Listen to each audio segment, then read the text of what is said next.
Siglo X. En el siglo X la sociedad era feudal. Había pobreza voluntaria e involuntaria, y la pobreza estaba integrada en la vida general de las personas. Era algo incuestionable.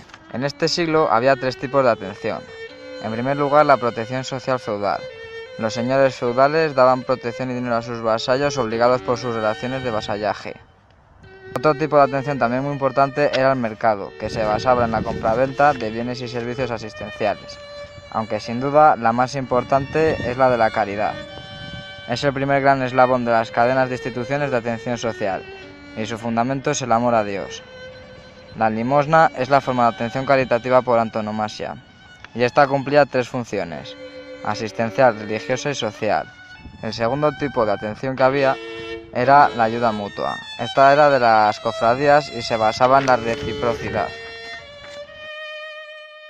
Escucha al jefe que tenemos que ir a pedir las cartas de ruta por la zona de los albergues. ¿Cartas de ruta? ¿Qué es eso? Que es que no lo he escuchado. ¿No sabes lo que son las cartas de ruta? No, ¿me lo puedes explicar? Las cartas de ruta eran una licencia que se da a los pobres para mendigar. Para recibir esta licencia tienen que acreditar que residen en la ciudad al menos durante 3 años, solicitándoselo a las autoridades civiles, y para concedérsela tienen que pasar un examen de pobreza. Ah, sí, pues vale, vamos a ver qué se cuenta la gente por los albergues, vamos a ver si pillamos alguna. ¿Cómo están estos tiempos ahora? Ahora ya ni pobre se puede ser. El otro día escuché que ahora te piden unas cartas de ruta solo para poder mendigar. O sea, que para que no te maten tienes que entregar la carta de ruta. ¿A ti qué te parece? A mí me parece muy mal, y encima no tengo carta de ruta. Espero que hoy no pasen por aquí, porque si no, no sé qué va a ser de mí. Pues esperemos que no. Mira, ahí hay pobres en el albergue. Vamos a pedirles la carta de ruta. Sí, vamos. Buenas tardes, agente Javier y compañero Fernando. Las cartas de ruta, por favor. Sí, un momento, aquí la tengo. ¿No tienes la carta de ruta? Sí, pero bueno, No la tienes, ¿no? bueno, primero te doy yo la mía, la compruebas y así me podré marchar, que tengo cosas que hacer. Vale, tú vete que tú la tienes. Pero tú, quédate aquí que te vamos a someter a grandes castigos. ¡Que no! Sí, ¡Que la tengo! Qué gran depresión económica está viviendo España en estos momentos, debido a la caída ganadera y el derrumbe cerealista. España se está convirtiendo en el granero de Europa y no puede hacer frente a la competencia de otros países. Esto produce el derrumbe del cereal. La crisis está persistiendo por las continuas guerras y por la expulsión de los moriscos. Respecto al político ideológico, por hablar un poco de ello, estamos viviendo ahora mismo una revalorización de la caridad, por llamarlo así, con la contrarreforma, que se están creando nuevas organizaciones institucionales que se basan en la caridad. Es lo que enfoca el arbitrismo, que es el origen de la palabra árbitro. Es la corriente política de hombres de Estado que reflexionaron sobre la decadencia y que intentan mejorarlo. Tú sabes, ¿no? Sí, sé ahora mismo de lo que me estás hablando. Pues con el predecesor del proyectismo y la causa de la depresión, el vagabundeo. Y ahora, por lo menos, se han producido unas cuantas innovaciones en la atención social. Con el reinado de Felipe IV y Carlos II ha habido un aumento de la persecución y el control de los pobres. Pedro José Ordóñez, me acuerdo yo, que escribió el libro Monumento Triunfal de la Piedad Católica. Sí, en otros países la atención social hay un estancamiento asistencial en el tipo de los pobres. Corporalmente capacitado, es la primera vez que una legislación aparece un colectivo específico por las autoridades públicas, claro, con el objeto de atención social pública. Se empieza a hablar de los niños dependientes, cuando antes no se les tenía en cuenta. Luego, corporalmente incapacitado, meterlos en las casas de albergues o en los asilos, como estamos viviendo. Los niños dependientes se podían recoger en los asilos u hospicios a una familia. Por primera vez aparece como una categoría de pobreza los niños dependientes. Antes no. Bueno, tal y como nos corre estos tiempos, Deberíamos luchar. No nos queda de otra. Luchemos por la justicia. En cuanto a las personas importantes del siglo XVI en materia de acción social, hay que destacar sobre todo el papel de Juan Luis Vives, que nació en Valencia en 1493, de origen judío y que escribió todo tipo de obras, tanto teológicas, pedagógicas, psicológicas. Tiene gran importancia el tratado llamado De Subventione Pauperum, escrito en 1525 y encargado por el Senado de Brujas para diseñar un plan para atender a los pobres. Este tratado se dividía en 2 libros. En el primero se trataban las necesidades humanas y la moral individual. Y el objetivo de la acción social que plantea en este vídeo es la de no ayudar al pobre, sino ayudarle a que sea dependiente.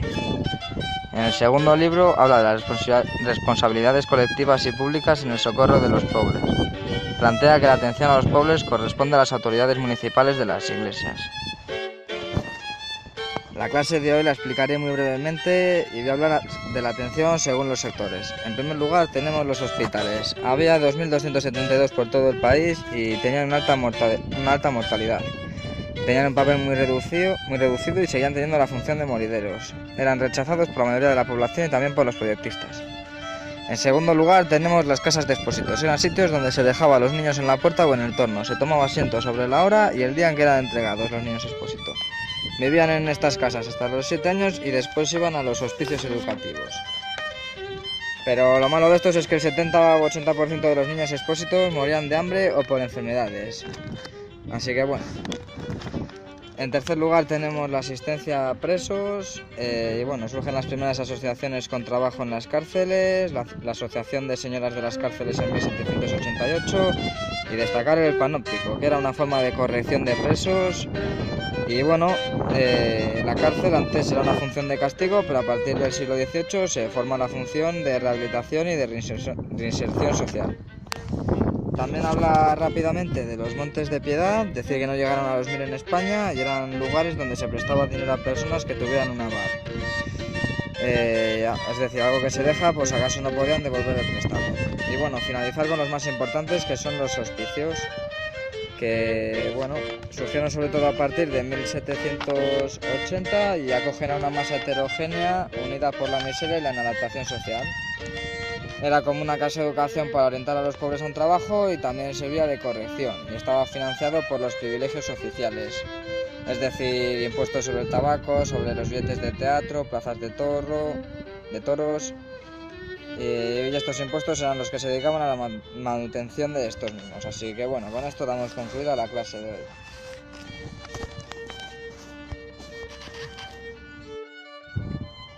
En el siglo XVI cogieron gran importancia los hospitales generales. Son los herederos de los hospitales medievales, y estos cumplían 4 funciones. La primera era la de acoger a los pobres, la segunda tenían una función de morideros, la tercera función de cárcel, y la cuarta, y gran importante, función de taller. Se daba formación a los pobres para poder trabajar. Estos hospitales estaban gestionados por órdenes religiosas y autoridades civiles. Se fueron especializando como para determinadas cofradías, según dolencias o según colectivos. Al crecer en complejidad se fueron dividiendo y con el paso del tiempo se fueron centralizando y secularizando, aunque de manera muy tímida. Hola, buenas tardes chicos, ¿qué tal? En la clase de hoy os quería explicar brevemente lo que es la filantropía y la ilustración. Comenzando con la primera, decir que la filantropía es la nueva institución de acción social, la cual se basa en el amor al hombre y la ayuda a los demás. Tiene un carácter más laico, ya que no es por el amor a Dios. Y en cuanto a la ilustración, es el movimiento cultural más importante. Este defiende que la razón nos libera de cualquier dependencia. Relaciona progreso social y la solidaridad, la importancia de la instrucción para el progreso social y bueno, defiende que la miseria es una lacra social la cual hay que extirpar, ¿vale?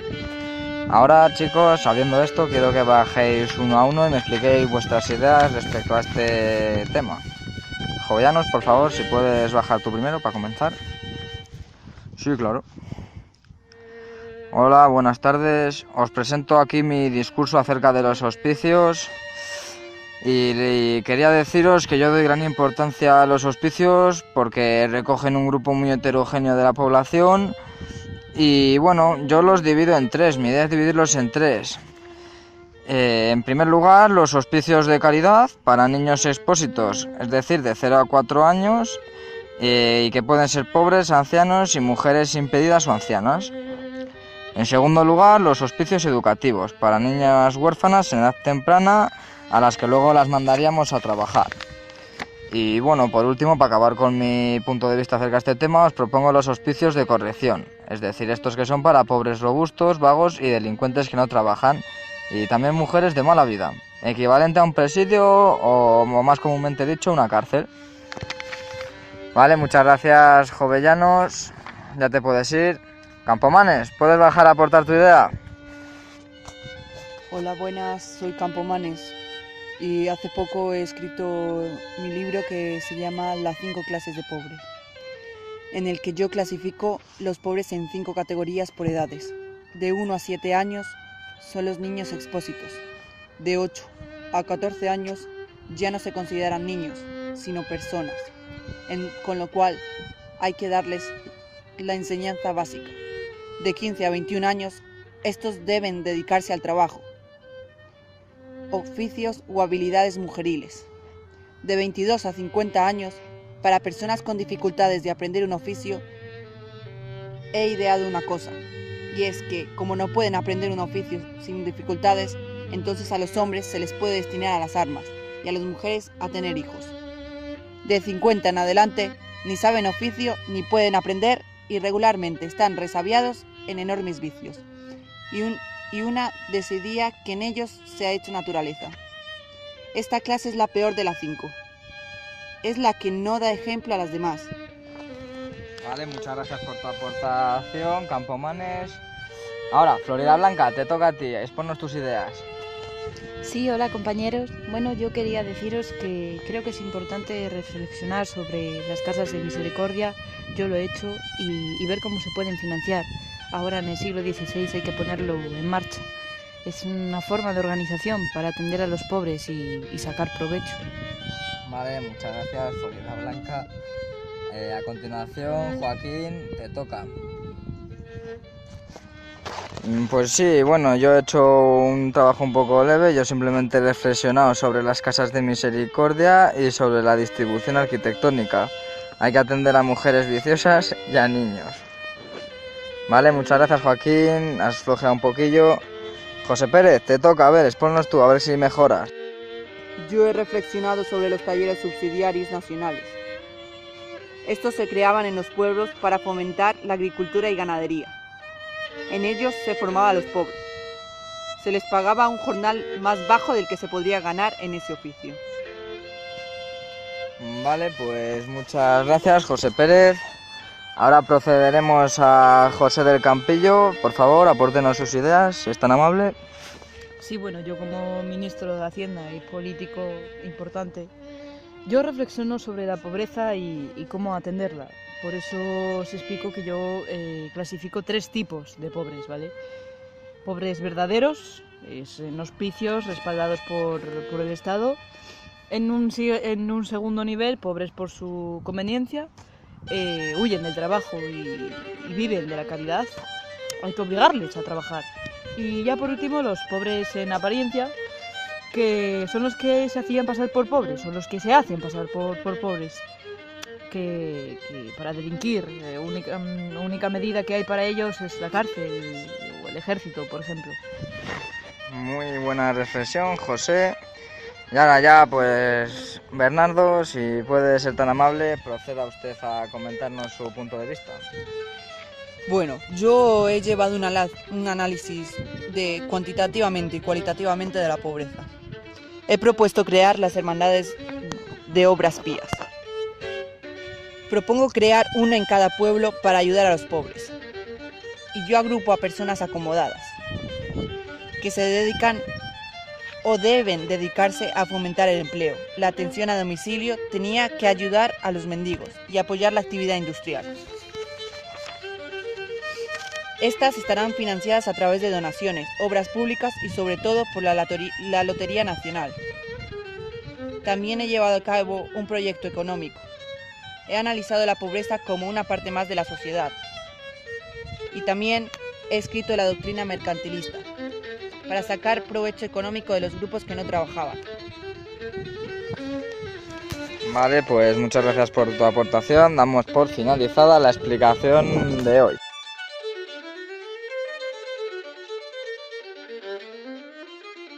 Bueno chicos, gracias por venir. Yo soy Ángela. Yo soy la voz de la experiencia y os voy a contar un poco sobre la atención social en España en el siglo XIX. Bien, en este siglo cabe destacar la aparición de la beneficencia, dato muy importante.